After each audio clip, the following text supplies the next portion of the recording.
Yes, colonial rule introduced several new art forms, style, materials, and techniques which were creatively adapted by Indian artists for local patterns and markets in both elite and popular circles, you will find that many of the visual forms that you take for granted today, say a grand public building with domes, columns, and arches, a science landscape, the realistic human image in a portrait or in popular icons of gods and goddesses, a mechanically printed and mass produced picture had their origins in the period we will discuss in the chapter next. When you look at a work of art, a painting, etc., it may not be obvious that, like most other things, art too is influenced by the world around it.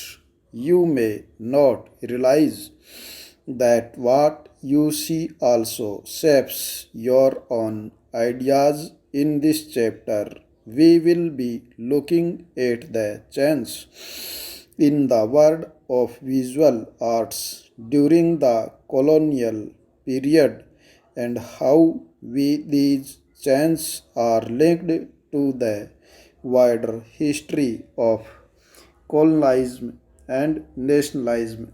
Next, when the British captured Bengal, they framed many new laws to regulate the rules regarding marriage, adoption, inheritance of property, etc. Social reforms had to discard the ancient text in order to argue for reform in social practices. Reforms got full support from all sections of the people of the countries. The Child Marriage Restraint Act was passed in 1829. How did the knowledge of ancient texts help the reforms promote new laws? What were the different reasons people had for not sending girls to school? They were Christians, missionaries attacked by many people in the country. Would some people have supported them too? If so, for what reasons? In the British period, what new opportunities opened up for people who came from castes that were regarded as low? How did Jyoti Rao the reform justify their criticism of caste inequality in society? Why did Phule dedicated the book Galangmari to the American movement to free slaves? What did Ambedkar want to achieve through the temple entry movement? Why were Jyotirao Phule and Ramaswamy Nikayar critical of the national movement? Did their criticism help the national struggle in any way? Next, from the 18th century, a stream of European artists came to India along with the British trader and ruler. The artists brought with them new style and new conventions of painting. They began producing pictures which became widely popular in Europe and helped shape Western of India European artists. brought with them the idea of realism. Next, this was a belief that artists had to observe carefully and depict faithfully what the eye saw. What the artist produced was expected to look real and lifelike.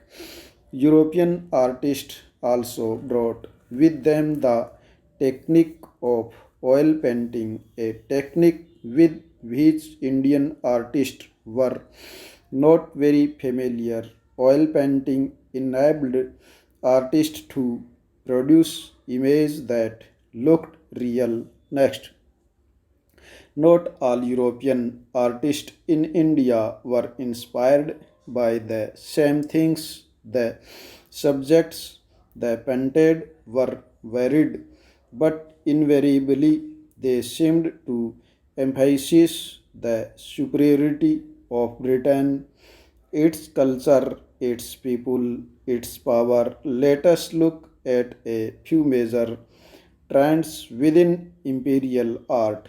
Looking for the picturesque, a picture printed onto paper from a piece of wood or metal into which the design of drawing has been cut. Next, one popular imperial tradition was that a picturesque landscape painting. What was the picturesque? This style of painting depicted India as a quaint land to be explored by traveling British artists. Its landscape was rugged and wild, seemingly untamed by human hands. Thomas Daniel and his nephew William were the most famous of the artists who painted within this tradition.